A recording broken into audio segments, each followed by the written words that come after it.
ಮುಸುಕುಧಾರಿಯ ನಿಜ ಬದುಕು. ಮೊದಲ ಪತ್ನಿ ರತ್ನಮ್ಮನಿಂದಲೇ ಆರೋಪ.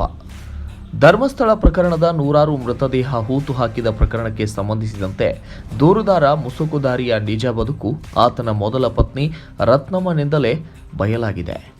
ನಾಗಮಂಗಲದ ಆದಿ ದ್ರಾವಿಡ ಕಾಲೋನಿಯ ರತ್ನಮ್ಮರವರು ಮಾತನಾಡುತ್ತಾ ಅವನೊಬ್ಬ ಮೋಸಗಾರ, ಸುಳ್ಳುಗಾರ ಎಂದು ಆರೋಪಿಸಿ ಆತನ ಹಿಂದಿನ ಜೀವನದ ಆಘಾತಕಾರಿ ಮಾಹಿತಿಗಳನ್ನು ಬಹಿರಂಗಪಡಿಸಿದ್ದಾರೆ. ನಾವು ಮದುವೆ ಮಾಡ್ಕೊಂಡು ಅಲ್ಲಿ ಕರ್ಕೊಂಡು ಹೋಗಿದ್ವಿ. ಹೈದ್ರಾಬಾದಲ್ಲಿ ಅವ್ರು ಕೆಲಸ ಮಾಡ್ಕೊಂಡಿದ್ವಿ. ಎಷ್ಟು ವರ್ಷ ಇದ್ರಿ ಅವ್ರ ನಾವು ಜೊತೆ? ಒಂದು ಇಬ್ರು ಮಕ್ಳು ಆಗೋ ಗಂಟನು ಇದ್ದ. ಆಮೇಲೆ ಜಗಳ ರಾಗಲೆ ಆಗಿ ಕರ್ಕೊಂಡ್ಬಂದು ಇಲ್ಲೇ ಬಿಟ್ಬಿಟ್ಟು ಹೊರಟೋದ್ರು. ಆಮೇಲೆ ತಿರ್ಗಾ ಅವ್ರು ಇನ್ನೊಂದು ಮದುವೆ ಮಾಡ್ಕೊಂಡಿದ್ರು. ಅದೆಲ್ಲ ನನ್ಗೆ ಗೊತ್ತಿಲ್ಲ. ಅದಾದ್ಮೇಲೆ ನಿಮ್ ಕಾಂಟ್ಯಾಕ್ಟ್ ಇಲ್ಲ? ಬಿಟ್ಬಿಟ್ಟು ಹೋದ್ಮೇಲೆ ತಿರ್ಗಾ ಬರ್ಲಿಲ್ಲ, ಒಂದು ಫೋನ್ ಇಲ್ಲ, ಅವರು ಬರ್ಲಿಲ್ಲ, ನಾವು ಹೋಗ್ಲಿಲ್ಲ. ಇಲ್ಲೇ ಇದ್ದು ಸಿಕ್ಕ ಮಕ್ಳೆಲ್ಲ ಬಿಟ್ಬಿಟ್ಟು ಹೋಗಿದ್ವಿ. ನಾವೇ ಸಾಕಿ ಸಲ್ವಿ. ನಮ್ಮ ತಾಯಿ ಇದ್ರು, ನಮ್ಮ ತಾಯಿ ಮನೆ ಇದ್ರು. ಇಲ್ಲೇ ನಾವೆಲ್ಲ ಇಷ್ಟು ವರ್ಷ ಆಯ್ತು. ಆಗ್ಲೇ ಬಿಟ್ಟು ಹೋಗಿ ಆಗ್ಲೇ 17-18 ವರ್ಷ ಆಯ್ತು. ಏನು ಬರ್ಲಿಲ್ಲ, ಹೋಗ್ಲಿಲ್ಲ, ₹1 ದುಡ್ಡು ಕಳಿಸ್ಲಿಲ್ಲ. ನಮ್ಮ ಮಕ್ಕಳನ್ನ ಮಾತು ಆಡ್ಲಿಲ್ಲ, ಏನಿಲ್ಲ. ಅವ್ನ ಪಾಡಿಗೆ ಅವನಿದ್ದ, ನಮ್ಮ ಪಾಡಿಗೆ ನಾವಿದ್ದ. ಇವಾಗ ಇಷ್ಟು ವರ್ಷ ಆದ್ಮೇಲೆ ಅವನೆಲ್ಲೋ ಅವನೇ ಎಲ್ಲೋ ಹೆಂಡತಿ ಜೊತೆಲಿ ಇನ್ನೊಂದು ಮದುವೆ ಮಾಡ್ಕೊಂಡು ಅವನೇ ಅನ್ಕೊಂಡಿದ್ವು. ಆದ್ರೆ ಇವಾಗ ಬಂದು ಧರ್ಮಸ್ಥಳದಲ್ಲಿ ಎಲ್ಲ ಬೇಡ್ಸ್ಕೊಂಡು ಕೂತವ್ನು. ಆ ದೇವಸ್ಥಾನ ಹೆಸರೆಲ್ಲ ಕೆಡಿಸ್ಕೊಂಡು ಅಲ್ಲೇನೋ ಹೆಣಗಳೈತೆ, ಊಟ ಹಾಕಿದ್ದೀನಿ, ಅದು ಇದು ಅನ್ಕೊಂಡು ಏನೇನೋ ಬರೀ ಸುಳ್ಳು ಹೇಳ್ಕೊಂಡೆ ಅವನು ಇದು ಮಾಡ್ತಾವನೆ. ಅದು ಏನ್ ಕತೆನೋ, ಯಾರ ದುಡ್ಡು ಗಿಡ್ಡು ಕೊಟ್ಟು ಮಾಡಿಸಿದ್ರು. ಇಲ್ಲ ಅವನಾಗೆ ಅಂತೂ ಮಾಡಿರೋದಿಲ್ಲ. ಅದು ಗುಂಡಿಗಳನ್ನೆಲ್ಲ ತೋರಿಸ್ಕೊಂಡು ಅವ್ರಿಗೆಲ್ಲ ಎಷ್ಟು ತೊಂದರೆ ಕೊಡ್ತಾವನು. ಆ ದೇವಸ್ಥಾನದ ಹೆಸರು ಹಾಳು ಮಾಡ್ತಾವನು. ಅಂತ ಪುಣ್ಯಕ್ಷೇತ್ರದಲ್ಲಿ ಆ ಥರ ಎಲ್ಲ ನಡೀತಾ ಇಲ್ವೋ ಅನ್ನೋದು ಇವಾಗ ಎಷ್ಟೊಂದು ಇದಾಗ್ಬಿಟ್ಟಿದೆ. ಮಾಡ್ತಾ ಇರೋಕ್ಕಿಂತ ಅವ್ರ ಹೆಸರು ಚಿನ್ನಯ್ಯ ಅಂತ. ಚಿನ್ನಯ್ಯ ಅಂತ.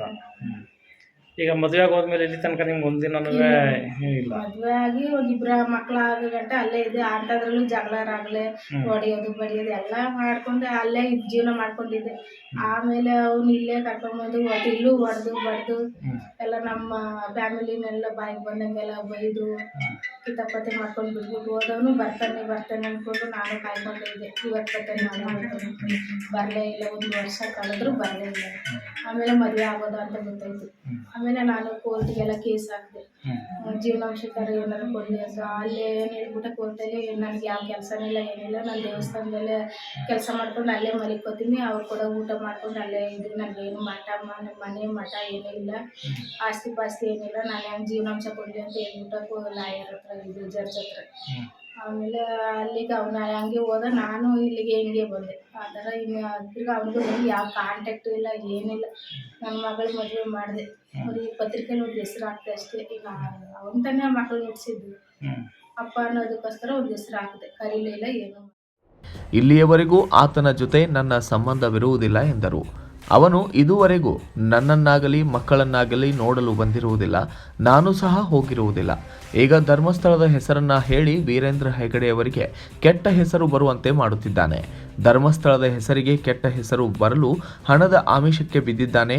ಅಂತಹ ಪುಣ್ಯಕ್ಷೇತ್ರದಲ್ಲಿ ಅವನು ಮಾಡುತ್ತಿರುವ ಆರೋಪ ಸತ್ಯಕ್ಕೆ ದೂರವಾಗಿದೆ ಎಂದಿದ್ದಾರೆ. ಆತನ ಮೊದಲ ಪತ್ನಿ ಅನಾಮಿಕನ ಬಗ್ಗೆ ಹಲವು ಆಘಾತಕಾರಿ ಮಾಹಿತಿಗಳನ್ನು ಹೊರಹಾಕಿದ್ದು ಆತ ಮೋಸಗಾರ, ಸುಳ್ಳುಗಾರ ಎಂದು ಆರೋಪಿಸಿದ್ದಾರೆ. Bureau report, Kannada Janashri news, Dharmasthala.